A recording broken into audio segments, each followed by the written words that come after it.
É aí que está o problema, né, Lúcia? Porque a maioria das pessoas acreditam que um contrato de locação, se ele é para moradia, ele vai entrar como locação residencial. Só que se ele é feito por um CNPJ, uma pessoa jurídica, ele vai ser não residencial, né, Lúcia? Isso, quando chegar lá no escritório, né, lá na imobiliária, a pessoa vai ver o imóvel, né, com você, profissional aí, autônomo, corretor ou imobiliária, né, o administrador, você vai lá mostrar esse imóvel e na hora a pessoa gostou tudo, vão partir para a parte de cadastro, preenchimento de cadastro. Aí então a pessoa vai preencher dizendo e vai entrar em contato com você, porque geralmente na prática funciona assim, né? Quando você passa hoje em dia, né, que é tudo através mais da parte, hoje o ramo imobiliário aí tá, né, eu acredito que é a área com mais transformações aí tecnológicas, né? Hoje a gente tem aí que é tudo mais via e-mail ou via WhatsApp, que tu já envia lá o cadastro, eles preenchem, na forma que eles vão preenchendo, eles entram em contato, começam a tirar as dúvidas, né? E nessas dúvidas eles colocam, olha, você tem lá um imóvel para alugar, por exemplo, né? Você tem um imóvel e só que ele diz que ele quer um imóvel para moradia e que esporadicamente ele poderá usar comercial e que este imóvel e que eles vão alugar através do CNPJ, né? Esse contrato, então esse contrato ele jamais pode ser um contrato residencial. Ele precisa ser um contrato não residencial, mesmo que seja para moradia. Mesmo que seja para moradia. Se envolve uma atividade econômica, no caso é um CNPJ. Isso. E esse CNPJ vai alugar esse imóvel, que é para uma residência. Porém, essa residência ela está vinculada a um empregado, ela está vinculada a um diretor, que foi isso que foi lido ali no livro. Isso. Ela está vinculada a alguém dessa empresa e diretor, gerente, né? Colaborador, não importa. Mas, ou seja, eles vão alugar este imóvel através da empresa, especificamente através do CNPJ. E no caso de ser um funcionário, é porque aquele funcionário ou vai vir de outra cidade para trabalhar, né? Então aí aquele funcionário é talvez um dos benefícios que a empresa coloca para ele, mas isso está vinculado à atividade da empresa. É a empresa que tem o CNPJ e esse contrato ele vai ser alugado pelo CNPJ, pela pessoa jurídica. Então ele já é considerado um contrato de locação não residencial.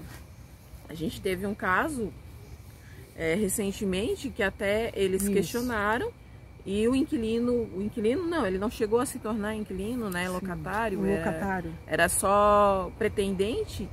Ele não quis fechar o contrato porque a gente explicou para ele que teria que ser um contrato não residencial. Só que o que as pessoas olham muito, né, os clientes, é a questão de valores. Isso, porque os valores, eles também têm alguma alteração quando tu fala num contrato para uma empresa, no caso um contrato comercial, né, de um contrato para residência normal. Pode haver uma confusão da sua parte do entendimento, né, disso que a gente está falando, porque assim, um proprietário, um locador que venha trazer um imóvel para você, corretor, você é o profissional, você é o que sabe o que está acontecendo aí no mercado, no seu dia a dia, né? Então você sabe, nós temos bairros na cidade que são bairros que desenvolvem. Esse imóvel que a gente está comentando, na verdade, era um imóvel, era feito só contrato residencial. A pessoa usava só para moradia realmente. Só que esse imóvel, após desocupar, claro, enquanto estava sendo alugado, que essa última pessoa que desocupou o imóvel, esse bairro onde encontra esse imóvel, ele começou a desenvolver, crescer, né? Crescer, desenvolver muito, saiu shopping, tanto que está sendo construído hotel, cresceu muito esse bairro. Então, em termos de valorização também. Então, se abriu aí a opção para o locador, o proprietário, a minha orientação, a nossa orientação em relação ao proprietário, dono deste imóvel, é que a possibilidade dessa casa também se transformar como uma casa com um ponto comercial, desenvolver o ponto comercial, alugar o imóvel como comercialmente, né? Então a gente começou a divulgar esta casa, né? Nesse exemplo que a gente está dando, é uma casa que daí a gente começou a divulgar tanto para locação residencial e como locação não residencial, que é para o comércio, vamos dizer assim, né? Então ali, inclusive ali naquele bairro ali, naquela região, inclusive eu tenho outra casa que foi transformada comercialmente também, né? Então ela foi alugada a preço de comercial. Por que esse preço se altera? Existe uma diferença, né? Do aluguel. Um contrato de locação que vai ser residencial, o valor difere do valor que vai ser um contrato de locação não residencial. Claro, porque o comercial, dentro do comercial, você vai usar mais o imóvel. Vai ter mais entra e sai dentro deste imóvel, né? Então, o imóvel vai sofrer mais desgaste pelo imóvel. E sem contar do ponto que foi desenvolvendo ali na região naturalmente, né? Por causa do crescimento do que tem em volta dele, né? Então, é isso que a Gi estava comentando sobre essa situação que nós tínhamos as duas opções, a locação residencial e a locação comercial, vamos dizer assim, que é o não residencial. Então, a pessoa veio, olhou o imóvel, visitou e eles quiseram alugar, né, Gi? Eles queriam alugar para residência, só que no caso era para uma residência de um funcionário. Uma empresa que estava vindo para cá prestar um serviço. E aí eles iam alugar, e aí nitidamente está enquadrado nisso que a lei prega e que o professor Silvio Capanema confirma, que é o quê? Mesmo sendo uma locação para um funcionário, ele entra dentro da locação não residencial. Isso mesmo. E aí as pessoas que são mais leigas, né? E até uma alegação dele para nós foi que, mas nós sempre fizemos assim com outras imobiliárias e eles aceitaram. Aonde abriu esse ponto de interrogação na nossa cabeça, porque assim, se as outras pessoas estão fazendo é porque não sabem disso que a lei prega. Não tem conhecimento, não né? tem o conhecimento. Então, que é o quê? Se é uma locação para um CNPJ, mesmo que seja para moradia de um diretor ou de um funcionário, e aí tem aqueles outros tipos de funções dentro da empresa ali que ele destaca, é uma locação não residencial. Tudo bem, é uma locação residencial. Na prática é para residência, só que está sendo feito por uma empresa. Então é uma locação, ela se enquadra dentro da locação não residencial. E aí as pessoas olham muito a questão do valor, porque o valor de uma e o valor de outra é diferente. Então eles acabam querendo que seja residencial por conta do valor do aluguel.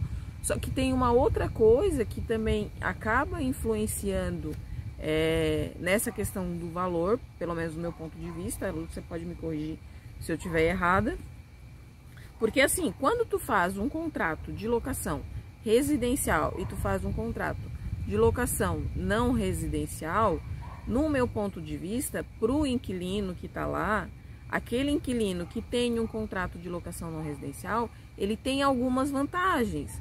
Então, para ele, é até melhor que a gente tenha feito um contrato de locação não residencial. Por quê?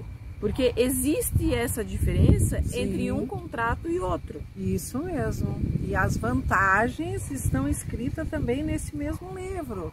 Eu vou ler, vou abrir aqui para vocês, né? Para nós vamos estudar junto. E tudo isso que a gente faz hoje, né, Gi? que a gente ficou ligado, antenado, que quando esse pretendente locatário conversou conosco, eles foram bem persistentes também, né, em relação a isso, assim, que eles queriam este imóvel. E uma coisa importante, desculpa te cortar, Lúcia. Isso. Mas uma coisa importante a gente falar o quê? A gente sempre preza pela segurança e pela tranquilidade. Sim. Então, o que a gente está falando para vocês é que para vocês tenham também segurança e tranquilidade. Porque a gente quer segurança e tranquilidade para nós. Então, se a lei nos diz que essa locação tem que ser uma locação não residencial, mesmo que o cliente chegue para a gente, bata o pé, diga que quer que o contrato seja uma locação residencial, a gente vai fazer uma locação não residencial. Por quê? Porque a gente vai seguir o que diz a lei para que tenha segurança. Por quê? Porque se a gente não segue o que tem a lei, o que diz a lei, lá na frente, daqui a alguns anos, que esse cliente vai ficar no... A gente não sabe o que vai acontecer. Você pode se esbarrar aí e trazer um sério problema para você, porque você pode estar contrariando o que diz a lei. E quando tu entra com uma ação, o magistrado pode interpretar como aquilo de má fé da sua parte, né, em relação a isso. Então, esse cliente, eles insistiram conosco e por isso que a gente ficou antenado e a gente está querendo passar para vocês essa situação, né? Porque às vezes passa despercebido, né? Despercebido lá dentro da sua imobiliária, às vezes os seus colaboradores estão atendendo e você, profissional, corretor, está trabalhando com outra coisa e daí está passando aquele contrato e você não se deu conta. E daí pode haver um problema futuro em relação a isso. É por isso essas nossas gravações nesses vídeos, né? Para que às vezes não é porque a pessoa faz errado por má fé, né? Às vezes é porque realmente ela não tem esse conhecimento. Não tem esse conhecimento. Só que aí chega lá na frente, se tem uma ação ou alguma coisa, dependendo do que o inquilino vai alegar nessa ação, você acaba ficando sem ter argumentos. Como é que você vai argumentar, sendo que a lei diz que você, se é um CNPJ, você tem que fazer uma locação não residencial? Aí você faz uma locação residencial, aí ele pode alegar que você está indo contra esses direitos dele, né? Porque existem outros direitos envolvidos no contrato de locação não residencial. E aí, isso tudo vai gerar uma bola de neve, vai gerar uma ação, vai gerar um transtorno. E aí eu volto a dizer, a gente quer o quê? Segurança e tranquilidade. E tranquilidade, deitar a cabeça no travesseiro e dormir tranquilamente, né? E você acordar no outro dia e estar em paz consigo mesmo, né? Não tendo problemas na mente.